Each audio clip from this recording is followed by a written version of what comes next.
Selamat datang di channel Nabla Education. Ya, oke ya, teman-teman, ini adalah video bagian yang ke-10 dari soal latihan OSN IPA jenjang SMP. Nah, di bagian yang ke-10 ini kita akan melanjutkan set soal yang sudah kita bahas di bagian 9, di mana pada bagian 9 kita sudah menyelesaikan sampai nomor 10 ya. Jadi teman-teman yang belum menyaksikan videonya, nanti linknya saya sertakan di deskripsi. Di video ini kita akan lanjut ke nomor 11. Oke, kita lihat soalnya di nomor 11 ya. Seorang nelayan merasakan perahunya dihempas gelombang sehingga perahu bergerak naik dan turun. Waktu yang diperlukan untuk bergerak dari puncak ke lembah adalah 3 sekon. Kemudian nelayan juga mengamati bahwa jarak antara dua puncak gelombang yang berurutan adalah 12 meter. Waktu yang diperlukan oleh gelombang untuk mencapai pantai yang jauhnya 100 meter adalah titik-titik. Oke ya, jadi kita gambar dulu gelombang yang dilihat oleh nelayan. Kita gambarkan misalkan seperti ini ya. Saya pakai garis bantu seperti ini. Kemudian, nah ini ada gelombangnya. Oke, kita buat misalkan ada seperti ini dulu. Nah, si nelayan ini melihat bahwa waktu yang diperlukan untuk bergerak dari puncak ke lembah adalah 3 sekon. Perhatikan puncak itu ada di sini, lembah ada di sini. Ya, jadi waktu dari posisi atas ini puncak sampai ke posisi yang di lembah itu waktunya 3 sekon. Nah, ini butuh waktu T-nya sama dengan 3 sekon. Kalau teman-teman perhatikan di sini, waktu yang dari puncak ke lembah ini belum satu gelombang ya. Ini baru setengah gelombang nih. Ini kan baru seperempat puncak, kemudian seperempatnya di lembah. Maka ini baru setengah gelombang. Berarti setengah periode, karena waktu ya, maka kita gunain periode. Setengah dari periode itu sama dengan 3 sekon. Berarti periodenya otomatis akan menjadi 6 sekon kan, karena waktu yang dibutuhkan dari puncak ke lembah itu baru setengah gelombang, padahal definisi periode atau T itu adalah waktu untuk satu gelombang penuh. Berarti dia 6 sekon ya. Kita dapat 6 sekon di sini periodenya. Kemudian nelayan mengamati bahwa jarak antara dua puncak gelombang yang berurutan. Perhatikan sekarang dua puncak gelombang yang berurutan, kita pakai ganti warna dulu ya. Jadi misalkan puncak yang pertama di yang tadi, keduanya di sini. Nah, jarak dua puncak yang berurutan, kita perhatikan ini. Jarak dua puncak berurutan itu tidak lain adalah satu gelombang kan. Ini baru seperempat, kemudian ini seperempat jadi setengah, ditambah lagi dengan yang bawah setengah lagi. Berarti jarak dua puncak yang berurutan adalah satu gelombang atau satu lambda. Berarti lambdanya kita tahu ya. Lambdanya berarti sudah 12 meter. Karena dia jarak puncak yang berurutan. Nah, kita sudah tahu lambda, sudah tahu periode, maka kita bisa hitung kecepatan si gelombang ini. Kita bisa pakai persamaan kecepatan gelombang itu sama dengan lambda dibagi dengan periode atau lambda per T. Lambdanya adalah 12 meter, sudah, kemudian waktunya 6 sekon. Periodenya ya, periodenya 6 sekon. Berarti kecepatan gelombangnya 12 bagi 6, berarti 2 meter per sekon. Jadi si gelombang ini akan merambat dengan kecepatan 2 meter per sekon. Pertanyaannya adalah, kalau dia akan menempuh jarak 100 meter, berapa waktu yang dibutuhkan? Nah, kita tinggal pakai persamaan jarak dan waktu aja. Jadi jarak itu sama dengan kecepatan kali waktu kan. Jaraknya itu 100 meter, kecepatannya sudah tahu kita 2 meter per sekon dikali dengan T. Berarti T-nya otomatis sama dengan 50 ya. 100 dibagi 2, 50 sekon sama dengan T. Maka waktu yang diperlukan gelombang tersebut untuk ke pantai yang jauhnya 100 meter adalah 50 sekon atau 50 detik ya. Itu untuk pembahasan soal yang nomor 11. Jadi materinya masih tentang gelombang di sini. Oke, kita lanjut ke nomor 12 ya. Seorang berdiri 100 meter dari sebuah gedung rendah. Sejauh 40 meter di belakang gedung rendah terdapat gedung tinggi. Ketika orang berteriak, ia mendengar dua bunyi pantul. Bunyi pantul kedua terdengar 0,5 detik atau sekon setelah ia mendengar bunyi pantul yang pertama. Pertanyaannya, berapakah cepat lambat bunyi teriakan orang tersebut di udara? Oke, kita gambarkan kayak gini teman-teman. Jadi kita misalkan, ini ada gedungnya yang pertama, gedung rendah dulu. Oke, ini kita gambar gedung tinggi dulu aja. Jadi ini gedung tingginya, kemudian kita gambar lantainya atau buminya. Kita punya gedung rendah di sini. Kemudian ada orang ya di sini. Ini ada orangnya. Nah, dia berteriak kan. Dia jaraknya 100 meter dari gedung rendah. Berarti dari posisi orang ke gedung yang rendah di sini 100 meter. Kemudian 40 meter di belakang gedung rendah terdapat gedung tinggi. Berarti dari posisi orang sampai ke gedung tinggi otomatis 140 meter ya. Karena gedung tingginya adanya 40 meter di belakang gedung yang lebih rendah nih. Gedung rendah yang di depan. Nah, maka kalau orang ini berteriak ya, dia berteriak, maka suara bunyinya atau bunyinya itu akan ke gedung rendah. Ini ada satu bunyi yang pertama, dia akan bolak-balik. Yang kedua, oke kita pakai warna yang lain ya, maka dia bunyinya juga akan ke yang gedung tinggi dan dia mantul juga bolak-balik. Ya, jadi yang biru itu pantulan dari gedung yang tinggi, yang merah adalah pantulan dari gedung yang rendah. Oke, sekarang orang itu mendengar bahwa selisih waktunya, ya selisih waktu yang dia dengar itu adalah 0,5 sekon waktu bunyi pantulnya. Nah, sekarang kita lihat dulu nih. Misalkan untuk yang bunyi yang didengar oleh gedung rendah, berarti kita punya persamaan. Ingat kalau dia bolak-balik ya, ini yang rendah dulu, yang gedung rendah, dia punya persamaan 2S. Kenapa 2S? Karena dia bolak-balik, sama dengan V dikali T. Ya, T-nya kita sebut T1. T1 itu waktu yang diperlukan untuk bolak-balik memantul di gedung rendah. 2S-nya, S-nya 100 meter, berarti ini 200 kan? 200 sama dengan V dikali dengan T1. Oke, dapat ya yang untuk gedung rendah. Sekarang kita lihat untuk yang gedung tinggi. Nah, gedung tinggi berapa jarak yang ditempuh bunyi? Bolak-balik, berarti 2S sama dengan V-nya masih sama, tapi waktunya kita pakai T2. Ya, kenapa pakai T2 ya? Waktunya beda dia. Karena dia lebih jauh kan. Kemudian 2S-nya berapa? Berarti 280. Dapatnya dari mana? Dari 140 kali 2, karena bolak-balik. Kemudian ini akan sama dengan V dikali T2. Nah, yang kita tahu itu di soal, orang itu mendengar bunyi pantul keduanya 0,5 detik setelah bunyi pantul pertama. Berarti T2 dikurang T1, karena T2 otomatis lebih lama, itu nilainya sama dengan 0,25 kan. Nah, kita punya ini. Nah, caranya tinggal diganti-gantikan aja, atau kita bisa dapat cara yang lebih simpel ya. Caranya seperti ini teman-teman ya. Jadi kita kurangkan ya, 280 sama dengan V kali T2. Kemudian di sini 200 itu sama dengan V dikali T1. Ya, kita kurangkan.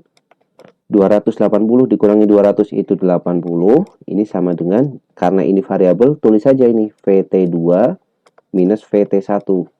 Nah, kayak gini ya. Kemudian kita lihat untuk nilai dari V-nya kita keluarin. Jadi 80 sama dengan nih, pakai sifat distributif, V-nya keluar, dalam kurung T2 min T1 kan. Padahal kita tahu tuh nilai T2 min T1-nya 0,25. Berarti kita akan punya 80 sama dengan V dikali 0,25. Maka V-nya sama dengan 80 dibagi 0,25. Sama dengan V ya. 0,25 itu kan 1/4 kan. 80 dibagi 1/4 kan sama dengan 80 kali 4. Berarti nilainya 320 meter per sekon. Nah, berarti nilai dari kecepatan bunyinya adalah 320 meter per sekon. Kayak gitu. Untuk menghitung 80 dibagi 0,25, silakan teman-teman pakai metode yang lain juga boleh ya. Tetapi nanti hasilnya harus sama dengan ini, yaitu 320 meter per sekon. Itu pembahasan soal yang nomor 12. Oke, kita lanjut ke soal nomor 13 ya. Suatu pulsa gelombang dipancarkan dari sebuah telepon seluler melalui medium udara dengan panjang gelombang 12 cm. Oke, kita tulis dulu ya. Jadi panjang gelombang itu simbolnya lambda. Lambdanya sama dengan 12 cm. Jika gelombang elektromagnetik merambat di udara dengan laju 3 kali 10 pangkat 8 meter per sekon, berarti kecepatannya nih, V-nya sama dengan 3 kali 10 pangkat 8 meter per sekon. Nah, sekarang lihat nih, V-nya pakai meter, lambdanya pakai 2 cm nih, 12 cm. Kita ubah aja dia. Berarti jadi 0,12 meter ya. Pertanyaannya frekuensi gelombang, F-nya berapa? Oke, F-nya berapa? Kita tinggal pakai persamaan kecepatan gelombang kan, V itu sama dengan lambda dikali frekuensi. V-nya adalah 3 kali 10 pangkat 8. Lambdanya adalah 0,12 dikali dengan frekuensi. Maka frekuensinya sama dengan 3 kali 10 pangkat 8 dibagi 0,12 sama dengan F ya. Caranya membagi gimana? Yang kita bagi yang depan aja nih. Caranya adalah 3 dibagi 0,12 ya. 10 pangkat 8-nya ikut di belakang. 10 pangkat 8. Nah, kayak gini. Kan mudah kalau kita membagi 3 dibagi 0,12 ya. Kan sama aja 300 dibagi 12 ya. 300 bagi 12 itu berarti 25 ya. Ini berarti 25 kali 10 pangkat 8 sama dengan frekuensi, atau ini satuannya sudah dalam hertz ya. Nah, dapat kita. Oke ya, kita lanjut ke soal nomor 14. Oke, ini masih tentang bunyi ya, tentang suara, tentang gelombang gitu. Orang dapat membedakan suara asli dan gemanya. Ingat, gema itu bunyi pantul ya, jika ada jeda waktu minimal 0,1 detik. Oke, berarti kalau dia ada gema, maka dia ada pantulan. Kalau pantulan berarti dia bolak-balik kan. Seorang berdiri di depan suatu tebing yang lebar dan tinggi lalu berteriak. Jika kelajuan bunyi di udara 344 meter per sekon, orang tersebut dapat mendengar gema teriakannya dengan jelas.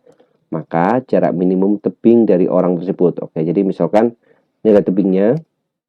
Oke, ini tebing, kemudian orangnya di sebelah kiri ya, kita gambar. Nah, ini ada orang lagi nih di sini.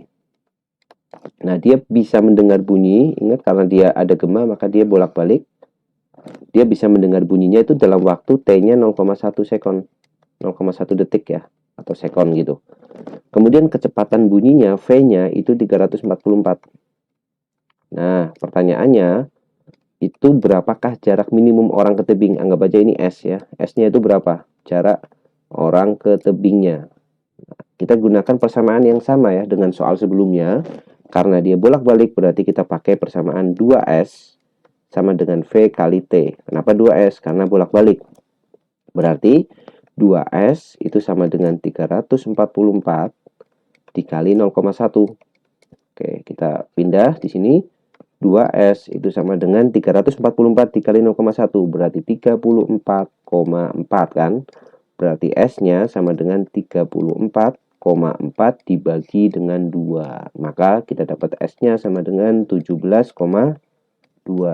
Satuannya tentu saja meter, karena ini udah meter per sekon, ini juga udah sekon atau detik. Maka ini satuannya meter. Nah, dapat ya kita ya.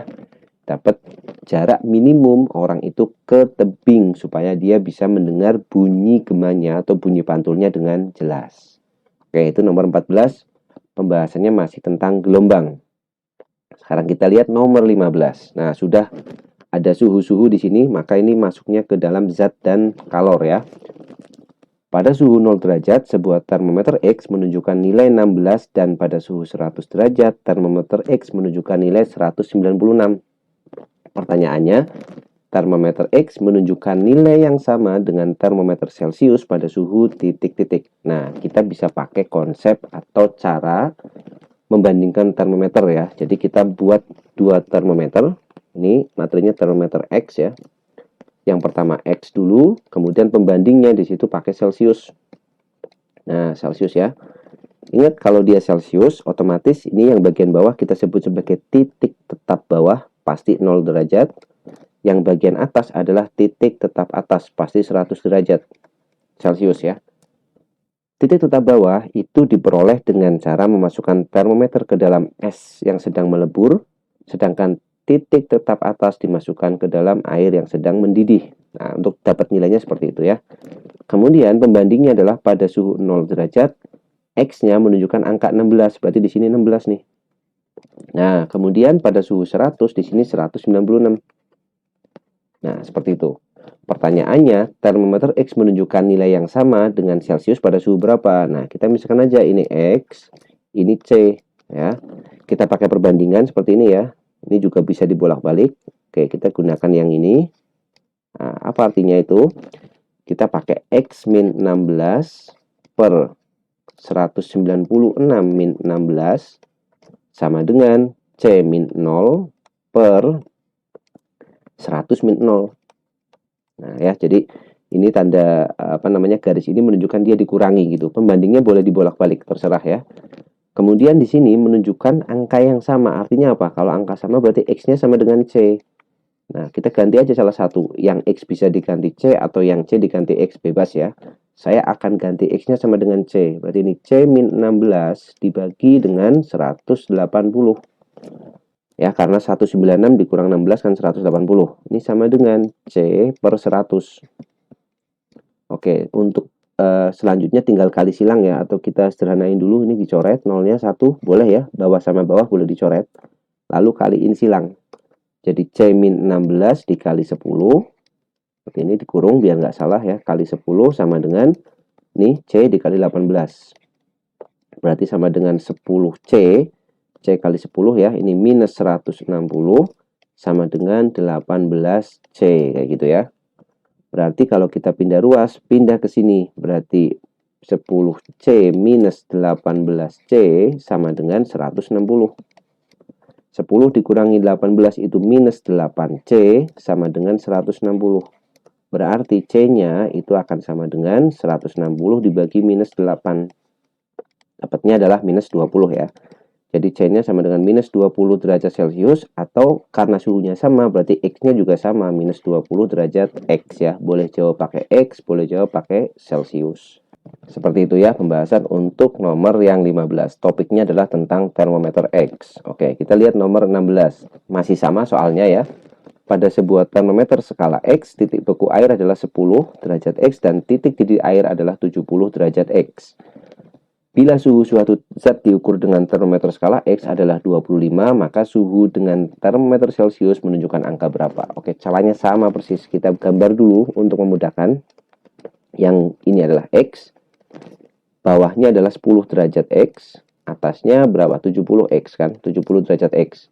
Pembandingnya dengan Celcius. Ingat tadi kalau Celcius bawahnya itu pasti 0, atasnya pasti 100. Kemudian di sini X-nya 25. Nah, pertanyaannya Celciusnya berapa gitu kan? Kita pakai sama caranya. Ini dikurangi, kemudian dibandingkan. Ini sama ya. Berarti kita pakai 25 min 10 per 70 min 10 sama dengan C minus 0 per 100 minus 0. Yang kita cari nilai C-nya nanti. 25 kurang 10 itu 15, per 70 kurang 10 itu 60. Sama dengan C per 100. Ini bisa diceritakan ya. Dibagi 15 habis, dibagi 15 4. Kali silang, berarti 100 dikali 1 itu 100. Sama dengan 4 dikali C itu 4C. Berarti otomatis C-nya 100 per 4 kan. Berarti 100 per 4 itu sama dengan C, atau 25 derajat Celcius. Nilai dari suhu Celciusnya. Nah, sudah dapat ya jawabannya. Jadi saat termometer X-nya 25, ternyata termometer Celciusnya juga menunjukkan angka yang sama, 25. Ini kebetulan aja ya, jadi nggak selalu sama. Maka kalau ada soal yang sejenis tetap harus dihitung, tidak selalu sama seperti ini jawabannya.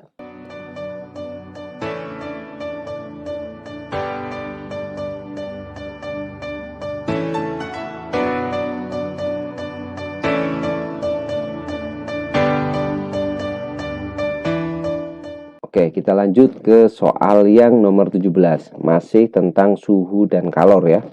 Pertanyaannya gini, pada suhu berapakah termometer Fahrenheit menunjukkan angka 2 kali dari termometer Celcius? Nah, ini bisa pakai metode perbandingan boleh, bisa pakai seperti tadi, pakai termometer X ya. Jadi kita gambar aja, ini saya pakai termometer X. Jadi ini tapi pembandingnya Fahrenheit dan Celcius. Fahrenheit, kemudian kita bandingkan dengan Celcius. Celcius kayak gini. Celcius bawahnya 0, atasnya 100. Kalau Fahrenheit bawahnya 32, atasnya kan 212 ya. Mintanya adalah Fahrenheit menunjukkan angka 2 kali Celcius. Berarti kalau Celciusnya C, Fahrenheitnya ini 2C. Karena dia menunjukkan angka 2 kali. Bandingin aja kayak tadi ya. Ini dengan atas dengan bawah, tengah dengan bawah. Kemudian ini tengah dengan bawah, atas dengan bawah. Maka kita punya 2C min 32 per 212 dikurang 32 itu 180. Ya, jadi 212 minus 32 itu 180 sama dengan C dikurang 0 itu C per 100 dikurang 0 itu 100. Sama, kita coret dulu. Nah, seperti ini biar mudah ya. Kita kali silang, berarti 2C min 32 dikali dengan 10 sama dengan 18 dikali dengan C. Maka 2C kali 10 berarti 20C. 32 kali 10 berarti minus 320 ya, karena ini minus, sama dengan 18C. Pindah ruas, Yang C kita biarkan, yang angka kita pindah ke kanan. Berarti 20C, yang 18 pindah ke kiri, jadi minus 18C sama dengan 320. Berarti 20C minus 18C langsung aja jadi 2C ya. 2C itu sama dengan 320. Otomatis Celciusnya sama dengan 160 ya. 320 dibagi dengan 2. 160 derajat Celcius. Oh, berarti Fahrenheit-nya berapa? Fahrenheit-nya berarti 2 kalinya. Kalau mau cari Fahrenheit-nya berarti 2 kali Celcius, 320 derajat Celcius. Nah, seperti itu ya.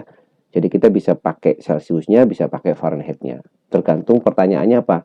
Pertanyaannya adalah termometer Fahrenheit-nya. Berarti yang dijawab adalah yang ini, yang 320 derajat Fahrenheit. Maaf, bukan Celcius ya. Derajat Fahrenheit. Nah, seperti itu. Pembahasan nomor 17 kaitannya dengan suhu dan kalor lagi. Kita lanjut nomor 18 ya. Kita lihat soalnya 100 gram air dipanaskan selama 20 detik dengan pemanas listrik 210 watt. Suhu awal air adalah 25. Jika efisiensi pemanas adalah 70% dan kalor jenis air adalah 1 kalori per gram derajat Celcius, maka suhu akhir air adalah titik-titik. Oke, ini masih kalor tapi dihubungkan dengan listrik ya. Jadi kita bisa menggunakan gini. Ada efisiensi di sini 70%.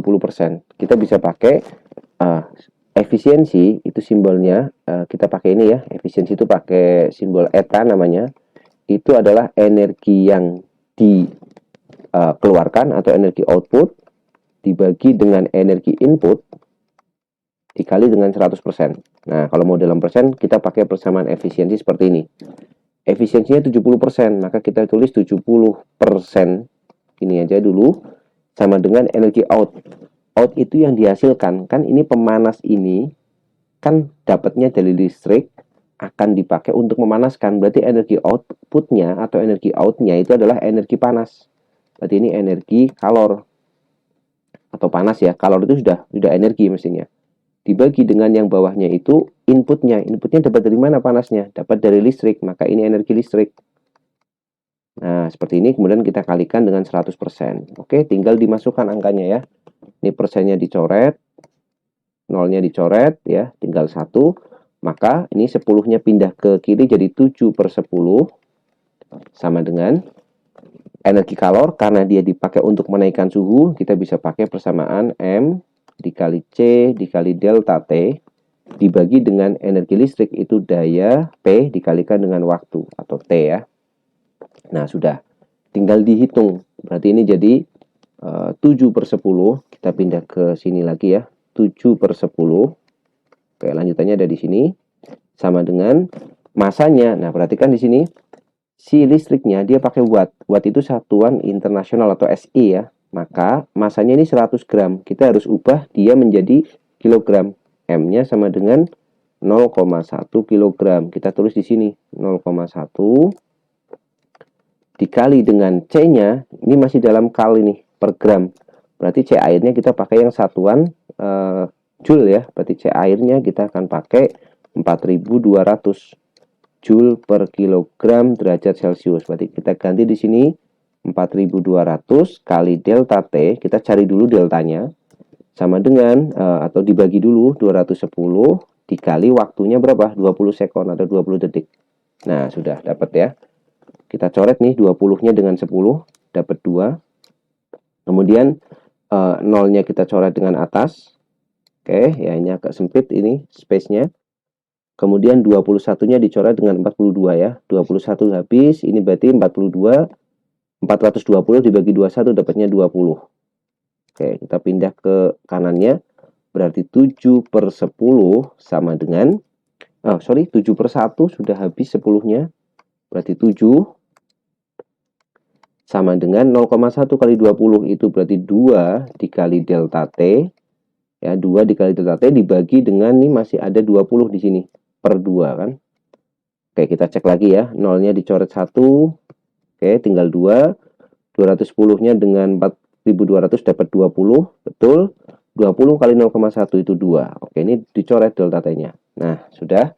Berarti 2-nya yang dicoret ya, bukan delta T-nya. Berarti kita dapat delta T-nya sama dengan 7. Nah, sekarang Delta T itu apa? Delta T itu kenaikan suhu. Suhu awalnya 25, naiknya 7. Berarti T akhirnya berarti ya tinggal 25 ditambah 7. T akhir ya. T akhir. Nah, tinggal 25 ditambah 7 aja, berarti 32 derajat Celcius ya. Karena yang kita cari di sini pertamanya adalah mencari kenaikan suhu. Berapa kenaikannya? 7 dari berapa? Mula-mula 25. Berarti 25 ditambah dengan 7. Maka jawabannya adalah 32 derajat Celcius. Oke, seperti itu untuk soal yang nomor 18. Lanjut ya, nomor 19. Ini kelihatannya sudah membahas soal tentang optik ya, karena di situ ada cermin cekung. Oke, kita lihat. Sebuah cermin cekung memiliki jari-jari kelengkungan 10 cm. Oke, jadi kita tulis dulu yang diketahui ya. Jari-jari itu R sama dengan 10 cm. Kalau kita tahu jari-jarinya, otomatis kita tahu fokusnya, yaitu 5 cm. Ya, fokus itu setengah dari jari-jari. Jari-jari kelengkungan cerminnya. Agar cermin itu membentuk bayangan maya, tegak, dan tingginya 5 kali. Oke, berarti kita punya perbesarannya atau M-nya. M-nya sama dengan 5 kali. Pertanyaannya, benda harus diletakkan pada jarak berapa? Berarti kita cari SO. Ya, SO atau S biasa ya. Bisa pakai SOSI, bisa pakai SS aksen ya. Terserah menggunakan apa. Oke, kita mulai dari sini. Kita punya tingginya 5. 5 kali ya, berarti M-nya 5. Persamaan M itu sama dengan SI per SO kan? Atau S aksen per S gitu boleh. M-nya 5 sama dengan SI per SO. Maka kita punya SI-nya sama dengan 5SO kan? 5SO sama dengan SI. Oke, ini dulu. Ya, sekarang kita perhatikan di sini.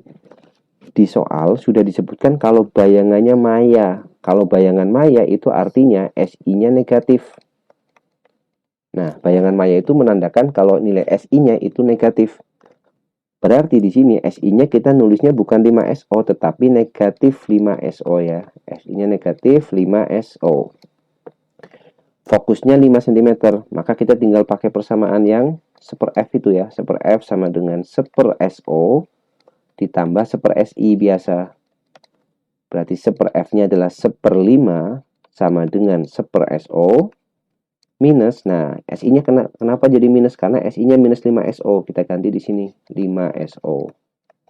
Samakan penyebutnya yang kanan ya. Ini 5SO.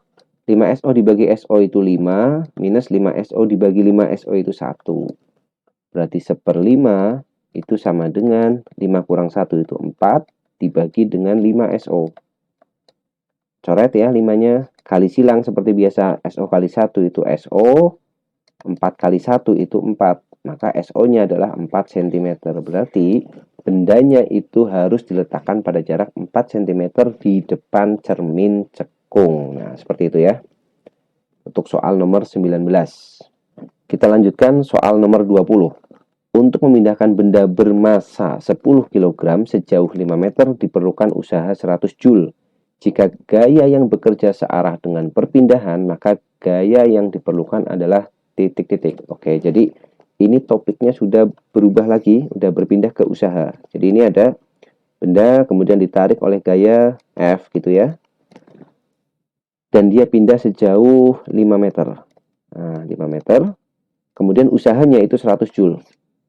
Kemudian gayanya ditarik searah dengan perpindahannya. Pertanyaannya, F-nya berapa? Kita tinggal pakai persamaan usaha. Usaha itu W ya, work, itu sama dengan gaya dikalikan perpindahan, F kali S.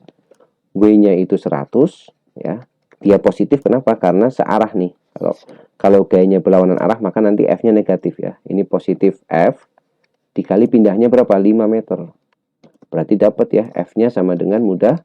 Kita tinggal bagi 100 per 5. Sama dengan F, atau F-nya sama dengan 20. Satuannya apa? Karena dia gaya, satuannya Newton. Maka jawabannya adalah 20 Newton. Ya, seperti itu. Oke, kita bahas 10 nomor lagi di video yang ke-10 ini ya. Sudah sampai nomor 20 sekarang kita. Nanti kita akan lanjutkan ke pembahasan-pembahasan soal selanjutnya untuk persiapan OSN IPA di tahun ini dan tahun-tahun yang akan datang. Oke, semoga videonya bermanfaat.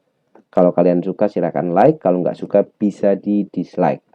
Oke, semoga teman-teman yang akan menyiapkan OSN tahun 2022 ini bisa lebih maksimal lagi, dan video-video yang berkaitan dengan OSN bisa teman-teman cek di playlist ya, playlist OSN KSN SMP. Nah, sekitar ada lebih dari 50-an video yang bisa teman-teman jadikan referensi.